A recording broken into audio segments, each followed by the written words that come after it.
Good morning, or afternoon, or evening, depending on where you're at.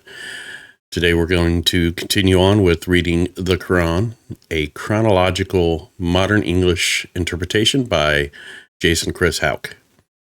Let's go. Chapter 52, Surah 11, Hud. Alif Lam Ra. This is a book from the All-Knowing, with perfect, simple verses explaining all matters in detail. It says, "Worship no one besides God, and I am just a messenger of His revelations and good tidings. Seek forgiveness from your Lord and be remorseful, so that He may grant you an enjoyable life and bestow His grace on all those worthy. But if you turn from God, I fear you will face a great penalty on Judgment Day. To God you all will return, and He has power over all things. God is all-knowing, and what men try to hide in their hearts and cover with their clothes is known to Him. He knows the secrets of men. Every creature on earth owes its nourishment to God's provision. He knows where everything resides and where it is or will be buried. All knowledge is recorded clearly for Him. It is He that created the heavens and earth in 6 days. His throne was over the waters, so that He might test the best behaved of you.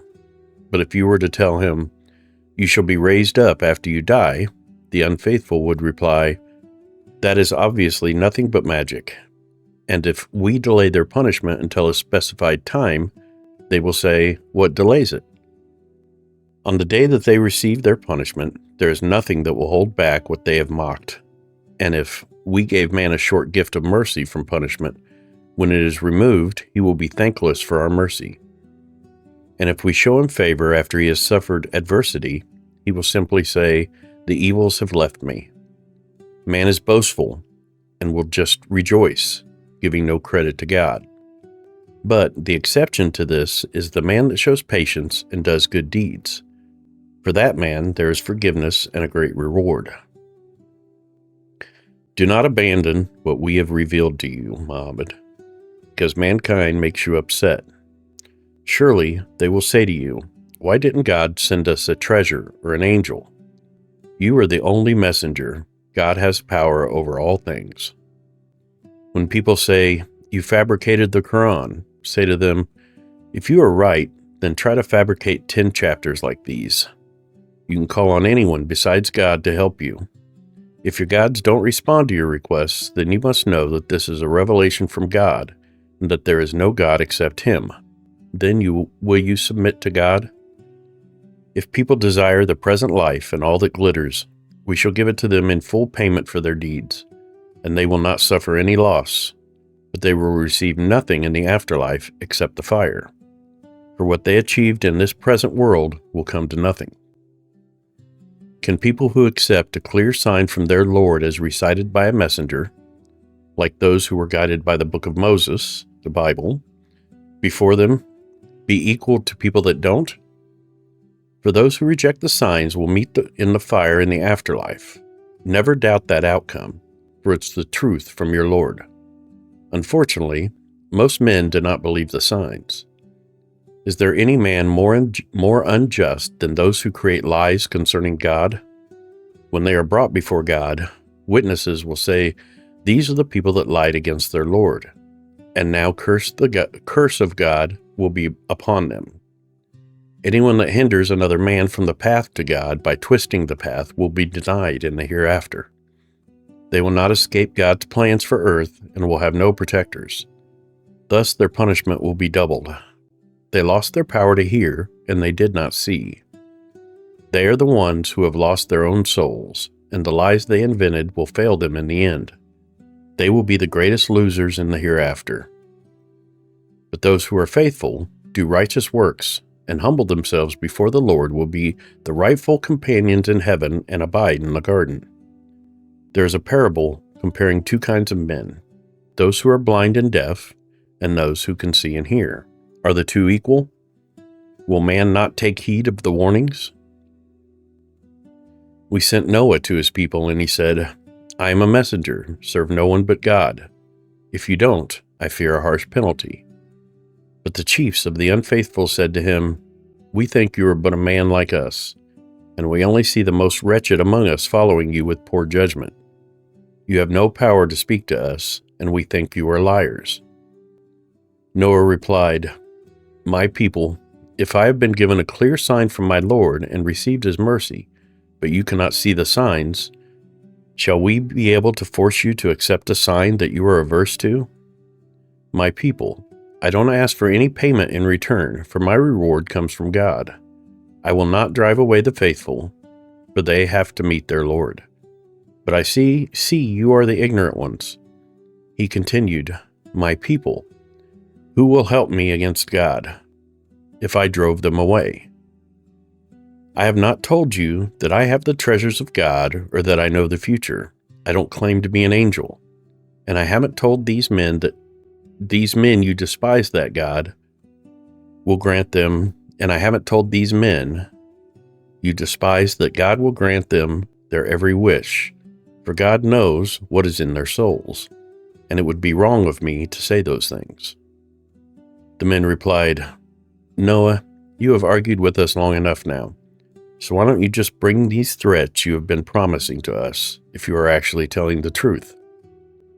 Noah replied, "Only God can bring his promises to you, and when he does, there is no escape. My advice will not help you if God wills you to be led astray. He is your Lord, and to him you shall return. If they say to you, 'He has invented the Quran,' say to them, 'If I did, then I am only responsible for my sins. I am innocent of all the sins that you will commit." Noah was told, "The only people that will believe you are those that have already been faithful. Do not grieve for the evil that others commit.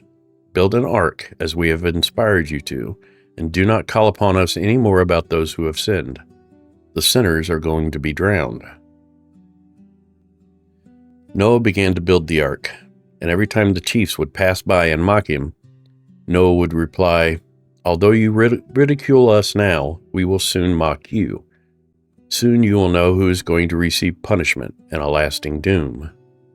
Then the commandment happened, and the earth gushed fountains of water. We said to Noah, "Load a pair of every kind of beast, and then your family and our followers." But there were few faithful men to load. Noah cried, "Get on the ark in the name of God, whether it is docked or sailing. The Lord is forgiving and merciful." The ark was lifted on the waves, which were as tall as mountains. Noah called to his son that had become separated, "Come aboard so you won't be struck by the unfaithful." His son replied, "I will just climb up a mountain and be safe from the flood." Noah told him that on this day nothing could save him from the wrath except the mercy of God. The waves continued, and Noah's son was destroyed among the unbelievers. So it was. The command was given, "Earth, swallow the waters, and sky, clear up your clouds." The waters drained, and the event was over, leaving the ark to rest on Mount Judai. The word went forth declaring, "Gone are the unjust people." Noah called to his Lord, "Surely my son is part of your family. Your promise is true, and you are the most fair of judges." God replied, "Noah, he is not part of your family because of his evil ways. Do not ask me about things you don't understand. I give this advice so you don't act like the ignorant." Noah responded, "My Lord, I seek refuge with you, so that I won't ask things I have no knowledge of. Unless you forgive me, I shall be among the lost." The word came to Noah, "Leave the ark with peace from us. We lay blessings upon you so that some of your offspring will become nations. But other offspring will be granted the pleasures of the earth for a while before we overtake them with great penalty. These are some of the unknown stories we reveal to you. You didn't know them before, and neither did your people. Have patience, knowing that the end is for the righteous." We sent Hud to the Ad people. He was one of them. Hud said, "My people, worship God. There is no other but God. Your other gods are invented. My people, I don't ask for rewards from you for sharing this message. My reward is from the Creator. Do you understand me? My people, Ask your Lord for forgiveness and turn to him in remorse. He will bring down the rains and make you stronger, so do not turn from him in sin. The Ad people said, Hud, you haven't brought us any proof, and we will not abandon our gods based on your word. We do not believe you. Perhaps some of our gods have made you evil. Hud responded, As God is my witness, I am not possessed, as you have suggested, by any partners of God. So do your worst in opposing me and give me no relief. I trust in God my Lord and your Lord. There is nothing on this earth that he doesn't control. My Lord is on the righteous path. If you turn from God, I know that I have given you his message. My Lord will replace you with another generation of men, and you will do no harm to him. My Lord is the guardian over all things. When our commandment came, we saved Hud and all the believers from the severe penalty the Ad received. That is the story of the Ad people, who rejected the signs of their Lord and disobeyed our messenger, while following the commands of every brazen ruler. They were cursed in this life and also on the day of judgment. They rejected their Lord, and we removed them from the followers of Hud. We sent Salih, one of their people, to the Thamuds. Salih said, My people, worship God and have no other God but him. He created you from the earth and made you caretaker of it. Ask him for forgiveness, turn to him repentantly, for the Lord is near and ready to respond. The Thamud people replied, While you are surely one of us, do you really ask us to stop worshiping our fathers worshipped? Do you really ask us to stop worshiping as our fathers worshipped? We are suspicious of your request to worship one God. Salih continued, My people, can't you see? I am acting on a sign from God, who has given me mercy. Who could save me from God if I disobeyed him? You could not save me. He continued, This female camel is a gift from God to you. Let her feed freely of the earth, and do not harm her, or a swift penalty shall befall you. The Thamud people hamstrung her. Salih then told them, You have only 3 days now to enjoy life, and this is a promise that will come true. When our promise was fulfilled, we saved Salih and those who believed his message. Through our grace, they survived the penalty of that day, for your Lord is mighty. A mighty and awful cry blasted upon the evil Thamud people, and they were found dead in their homes in the morning. It was as if they had never existed there at all. The Thamud rejected their Lord, and they were removed from the world. When our messengers went to Abraham, they offered news of peace. Abraham responded with the words of peace and quickly brought them a roasted calf. When the messengers didn't reach for the food, Abraham was distrustful of them and fearful. The messengers assured him he need not fear, for they were sent to deal with Lot's people.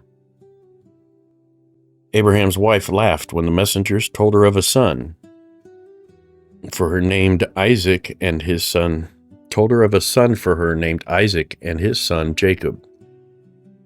She said, How can an old woman and an old man bear a child? That would surely be wondrous. They responded, Do you question the decree of God? The grace of God and his blessings are upon your house. He is the glorious one, worthy of praise. Once the awe of the visit left Abraham and he absorbed the good news, he began to plead with us for the lives of Lot's people. Abraham was forgiving and compassionate and always respectful to God. We told him, Abraham, do not ask for this. The Lord's commandment has been given and cannot be stopped. When our messengers reached Lot, he was saddened and felt powerless to protect his people. Lot said, This is a difficult day. Lot's people gathered around them. They had been committing sexual abominations for a long time. Lot spoke to them, My people, take my daughters, for they are pure for marriage. Fear God and don't act disgracefully in front of my guests. Is there not one upright man among you? The people replied, Lot, You know we have no interest in or need for your daughters. You know what we desire." Lot responded, "If only I had the power to suppress you or had strong supporters among you." The messenger said, "Lot, we are the messengers from your Lord. They will not harm you. Travel now with your family while it is still dark, and don't let anyone look back at this place. Your wife will remain behind, though, and she shall be struck with the rest. They aim to get you in the morning, and it's very near." Our decree came to pass, and we turned the city upside down and rained fire and brimstone upon them, and they were marked by the Lord for their unjust behavior. We sent Shuaib, a brother, to the Midian people. He said, "My people, worship God and have no other gods but Him. Never cheat in your measures and weights. I see your prosperity and fear a coming day of doom. Be fair when you measure and weigh goods, and never withhold what is due to your customers. Do not commit evil on this earth, nor corrupt it. Your fair earnings left to you by God will be better for you if you are faithful. But I am not here to watch over you." The Midians questioned, "Shuaib, does your religion require that we stop worshiping as our fathers did, or that we no longer do as we please with our own property?" "You are surely a kind and practical person."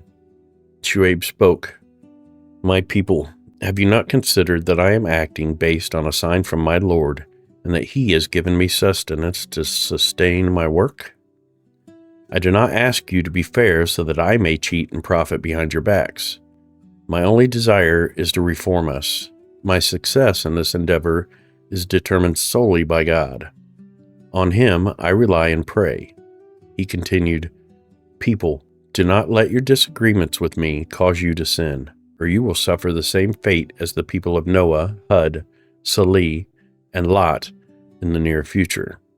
Instead, ask your Lord for forgiveness and turn to Him in repentance. My Lord is merciful and kind." The Midians responded, "Shuaib, we don't understand most of what you are saying. You are weak compared to us, and if not for your family, we would have stoned you by now." He said to them, "My family is somehow more important to you than God? God is merely something you can cast aside and neglect? Don't you know that my Lord is involved with everything that you do?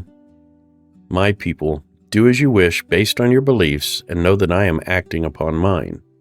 Soon you will know who will receive a great penalty and who is a liar. We shall both be watching for it." When our commandment was enacted, we saved Shuaib and the faithful among them with our mercy. The mighty blast overtook the sinners, and they lay motionless in their homes in the morning. It was as if they never existed at all. The Midian were cleansed of the earth, just like the Thamud. We sent Moses with our revelations and authority to Pharaoh and his chieftains, but they listened to the Pharaoh, and his commands were not righteous. Pharaoh will lead his people on Judgment Day straight into the fire. He will lead them to an evil place. They are cursed on earth, and they will receive a miserable gift on the day of resurrection. These are the accounts of some of the communities of the world. Some of them stand today, while others have been destroyed. We did not bring injustice to them, for they have wronged their own souls. The gods they called upon besides God did nothing to save them when God's decree came to pass. This shows the power of the Lord's punishment. When He penalizes communities for their sins, it is painful and severe. This is a clear sign for those who fear doom in the hereafter, that day when mankind will gather and have their day of testimony. That day will not be delayed past its appointed time. On that day no soul shall speak unless He wills it. Some of the souls will be wretched, and some will be eager. The wretched will enter the fire, where there will be nothing but groaning and crying. The wretched shall remain there for eternity, unless the Lord removes them. The Lord can do whatever He likes. The blessed shall be in the garden. They shall remain there forever, unless the Lord removes them. It is an eternal gift. Let there be no doubt about the consequences for which God God, let there be no doubt about the consequences for which men choose to worship. If they worship the gods like their fathers before them, then we shall repay them in full. We gave Moses the scripture, but it was not followed by all. Had it not been for an earlier message from your Lord, they would have solved their differences among them. They are in doubt about it. The Lord will surely repay everyone for their deeds, for he knows everything man does. So stand strong and do as commanded. You and everyone you turn towards God must not stray from the straight path, for he watches every step. Don't slant towards those who sin, or the fire will also seize you. You will have no protectors to help you against God. Establish regular prayers at either end of day and sometimes at night. Surely good acts can make up for sins, so be mindful. Be steadfast, for God rewards only the righteous. There were only a few men who we saved before you that possessed the understanding that men should be warned not to corrupt the earth. Why weren't there more? The sinners pursued only the pleasures of life, and they were a guilty lot. Your Lord never destroyed entire communities wantonly if they were trying to reform themselves. If your Lord had willed it, he could have created mankind as a single nation, but they still would have argued over differences. The only ones that would coexist were those he bestowed with his mercy, and that is why he created them. The word of your Lord has been fulfilled. I will fill hell with genies and men altogether. We have related the stories of other messengers to strengthen your heart. In this chapter, you have learned the truth and a warning and reminder for the faithful.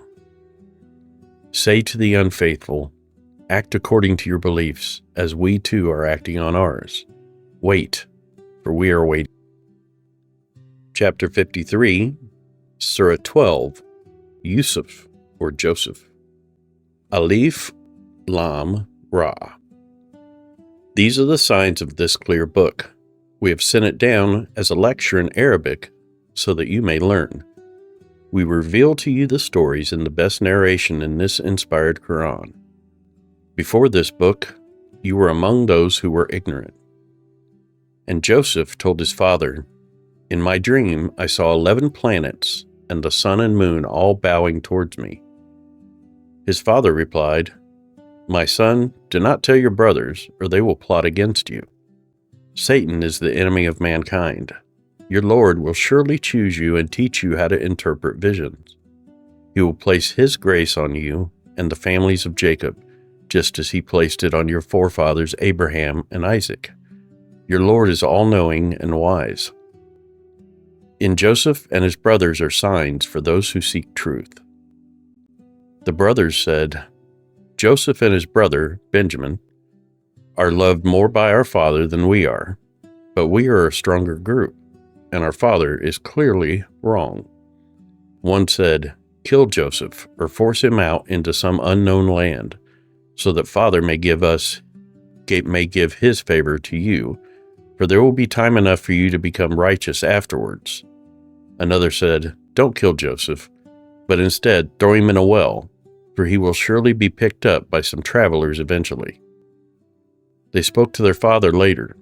Why don't you trust us with Joseph? We are surely his good friends. Send him with us tomorrow to play. We shall take care of him.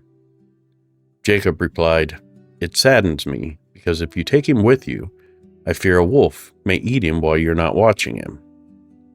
They replied, if a wolf should reach him while he is in a large group like ours, it's only because we have all been eaten. The brothers did take him with them and agreed that they would throw him in a well. We put a message in Joseph's heart that one day he would tell them the truth of their plans to their faces, but they would not know who he was.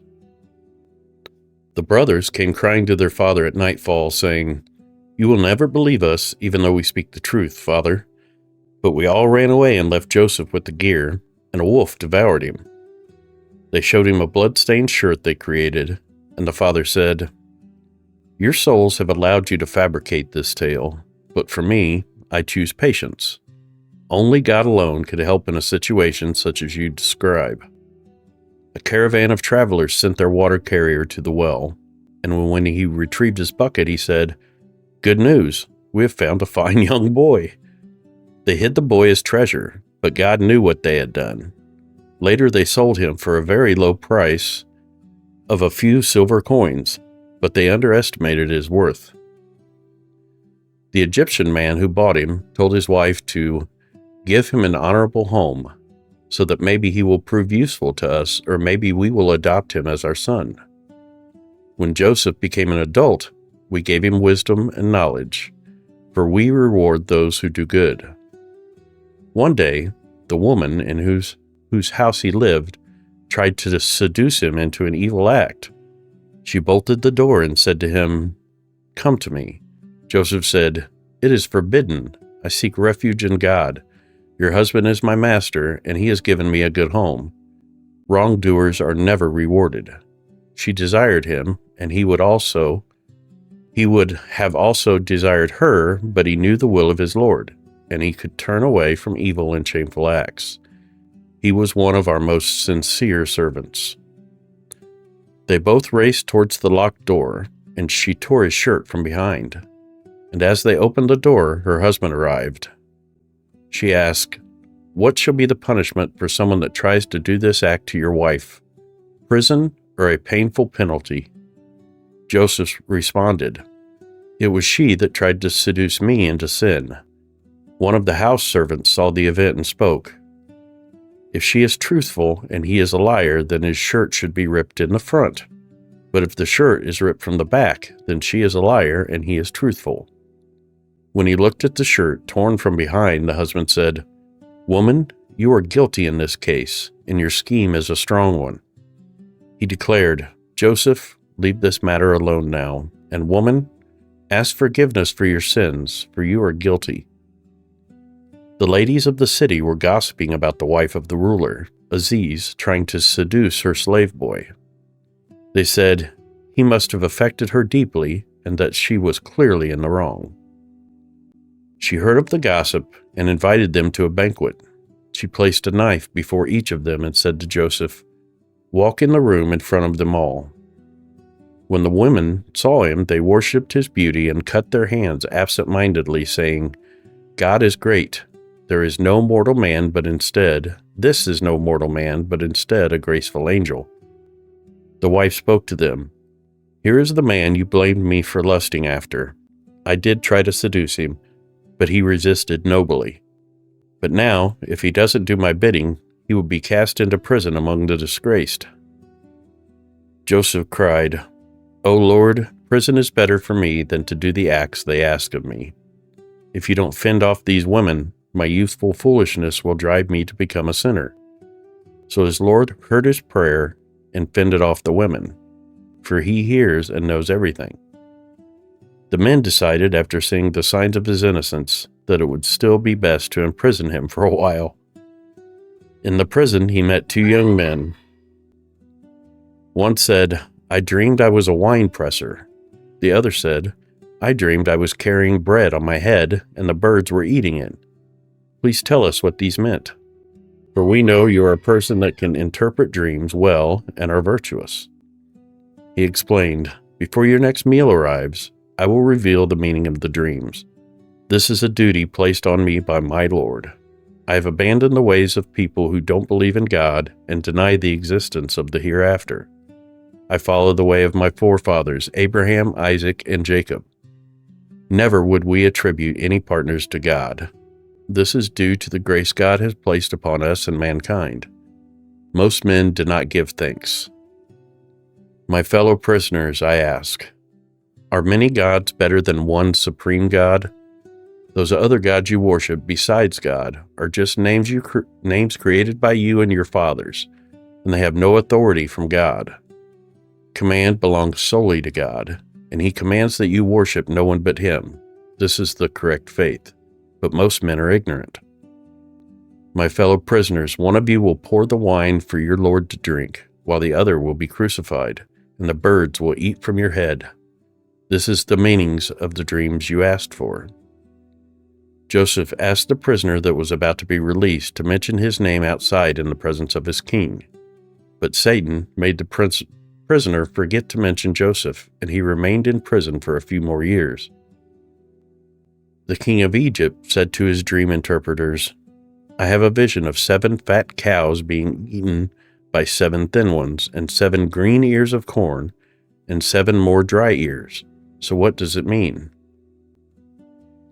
They answered, "It's a jumbled dream, and we do not know its meaning." The released prisoner recalled Joseph in prison and said, "I can tell you its meaning if you allow me to go." At prison, he said, Joseph the truthful explained the vision of 7 fat cows being eaten by 7 thin ones, and 7 green ears of corn, and 7 more dry ears, so that I can return to the court and they may understand it. Joseph said, "For 7 years you should sow as usual, but only reap what you need to eat and leave the rest in the storage. For the next 7 years will be dreadful, and you will eat up almost everything that you have stored. Then there will be a year when the people have abundant rains and be able to press wine and oil." Upon hearing the interpretation, the king called for the messenger, the prisoner, Joseph. Joseph asked the king, "Go to my master and ask him about the ideas and the minds of the women who cut their hands. My lord knows well what their schemes were." The king asked, "What was your plan when you sought to seduce Joseph into an evil act?" The ladies replied, "God save us, but we knew of no evil in him." Aziz's wife uttered, "Now the truth is out for all. I admit it was I who tried to seduce him into sin, but he is one of the virtuous ones." Joseph said, "I asked for this so that my master would know that I have never betrayed him, and to show that God never guides the acts of the unfaithful. I do not absolve myself of blame, for the human soul is prone to evil unless God shows us mercy. My Lord is most merciful." The king said, "I will take Joseph on to my personal staff." Once he had spoken to Joseph, he said, "On this day, I publicly deem you honorable and faithful." Joseph asked, "Place me in charge of the storage houses, and I will guard them, as I know their importance." This is how we gave power to Joseph in the lands, to take possession as he pleased. We place our mercy on whom we please, and we never lose track of the rewards for the good men. But the reward in the hereafter is the best for those who are faithful and righteous. Then Joseph's brothers arrived and stood in front of him, and while he knew them, the brothers didn't recognize Joseph. After Joseph furnished them with provisions, he said, "If you bring me a half-brother who you share a father with, you will see that I pay out equally and am a good host. But if you don't bring him to me, then I will not do business with you, and you needn't come back." The brothers replied, "We will try to get our father to let us bring him to you." Joseph told his young attendants to place money that the brothers used to buy grain into the brothers' saddlebags, so they wouldn't find it until they got home, so that they might come back. When the brothers returned to their father, they told him what had happened, and added, "The man threatened to withhold our future measure of grain and said we must bring our brother to him. So send our brother with us so that we may obtain our measure. We will take care of him." Jacob replied, "Why should I trust you to protect this brother any better than the last? God is the best keeper, and he is the most merciful one." Later, the brothers opened their saddlebags and found their money returned to them. They said, "Father, what more can we desire? Our money has been returned to us, so now we can get more food for the family. We can take care of our brother and also retrieve another full camel load of grain, for this is a small amount." Jacob replied, "I will only send him with you if you swear an oath to me in God's name, that you will bring him back to me unless you are rendered powerless." And they swore the oath, he added. After they swore the oath, he added, "God is the witness to our pledge." Then he said, "When you enter the city, each must go in by different gates. I cannot help you against God, as the decision rests with God alone. In him I put my trust, and in him we all must trust." The brothers entered as their fathers had instructed them, which did not protect them against God's wishes, but only fulfilled the desire of Jacob's soul. Jacob possessed a knowledge that we had given only to him, and most of mankind does not know. Once again with Joseph, the brother was given to him. Joseph pulled him nearby and told him, "I am your brother, so do not grieve for what the others did." Once Joseph finished giving the brothers their fair provision, a drinking cup was placed inside his brother Benjamin's saddlebags. Then a man shouted, "This caravan has a thief!" The brothers turned, asking, "What is it that has been lost?" "We are missing the king's drinking cup. Whoever brings it forward shall have a camel load," said Joseph. The brothers responded, "By God, we did not come to this place to cause trouble, and we are not thieves." The Egyptians asked what the penalty should be if the brothers were found to have lied. The brothers said the person who has it should be held for punishment, because they believe in punishing evil. When Joseph searched the bags, he found the cup in his brother's baggage. We planned this for Joseph. He could not arrest his brother by law of the king unless God willed it. We increase the wisdom of whom we please, but no matter how wise one gets, there is always one who is all-knowing. The men said, "If he has stolen, then it's because he had a brother who stole before him." Joseph kept his thoughts to himself, thinking, "You all are in a bad situation, because God knows the truth about what you are saying." The brothers pleaded, "Ruler of the land, he has an old father, so take one of us in his place, as surely you are a gracious man." He responded, "God forbids us to take another in his place, for it would be wrong to charge another with theft." When they saw that the Egyptian wouldn't yield, they conferred in private. The eldest said, "Father made us take an oath in God's name, and previously we failed to return with Joseph. So I am not leaving this land until Father allows it or God commands me, as he is the best of judges. You all return to Father and tell him his son committed theft. We can only testify to what we know and cannot stop unseen acts." They told Jacob, "You can ask at the town we stopped at and the caravan we traveled with that we are telling you the truth." Jacob spoke, "You have created a story that you believe, but my course is patience. God willing, all my sons will be brought together for me. God is all-knowing and wise." Then he turned from them and said, "How great is my sorrow for Joseph." His eyes became white with grief, and he fell silent. The brothers said, "By God, you will not stop remembering Joseph until you ruin your health or die." He responded, "I only tell my grief and sorrow to God, for I know things from God that you don't. Now go, sons, and look for Joseph and his brother, and never give up on gaining God's mercy.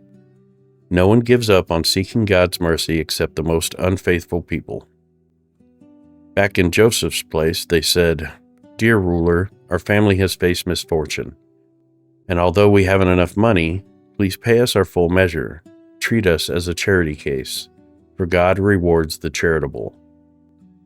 Joseph asked, "Didn't you all know what you did to Joseph and his brother in your moment of ignorance?" The brothers questioned, "Are you Joseph?" He replied, "I am Joseph, and this is my brother. God has been gracious to us. God will never forget to reward those who are patient and righteous." They admitted, "By God, it's clear God preferred you over us, and we have been sinful." He said, "On this day, have no fear. God will forgive you, for he is the most merciful. Take my shirt and place it over my father's face. When he can see again, bring all your family here to me." As the caravan was leaving Egypt, their father spoke, saying, "Unless I am crazy, I sense the presence of Joseph." Those around him said, "By God, it's your old mind." Brothers arrived and placed the shirt on his face. The father regained his sight and said, "Do you recall that I once told you I know things from God that you do not?" The brothers begged, Father, ask for our sins to be forgiven, for we were at fault. He said, I will ask for God's forgiveness of your sins, for he is most merciful. Upon returning to Egypt, Joseph took his parents into his home and said, Enter into Egypt safely, if God wills it. Joseph placed his parents on high, and they bowed down to him. He said, Father, this is my vision fulfilled. God made it so. He was good to me when he took me from prison and then brought my family out of the desert. Even though Satan had placed hatred between my brothers and me, the Lord knows all the mysteries of life's plan and is knowledgeable and wise. My Lord, you have given me power and the ability to interpret visions. You are the creator of heaven and earth. You are my protector in this life and the hereafter. Take my soul at death in submission to you and unite me with the righteous. This is one of the stories about unseen events which we reveal to you. You were not present with the brothers when they created their plans, yet no matter how much you try, most men will not believe you. You will not ask them for any reward for this message, as it's simply a reminder for all mankind. How many signs in the heavens and earth do men pass by and still they ignore them? Most men can only believe in God by associating others with him. Do men feel safe from God's coming wrath? Do they feel secure from the sudden and unknown hour of judgment? Say to them, This is my way. I invite you unto God based on clear evidence from me and whoever follows me. Glory be to God. I am not an idol worshiper or a polytheist. Before you, we only sent messengers or apostles that were simply men that we inspired from among the humans living in the communities.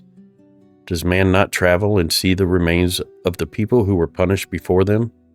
The home in the hereafter is best for those who are righteous. Have men no sense? When the apostles became hopeless about converting anyone and began to think they were being fed lies from us, that is when we began to help them, and we delivered who we chose into safety. But we never withheld our punishment from the sinners. In this history, there are lessons for men that want to understand. It's not an invented story, but rather a confirmation of earlier times, a detailed explanation of all things. It's a guide and a mercy to the faithful.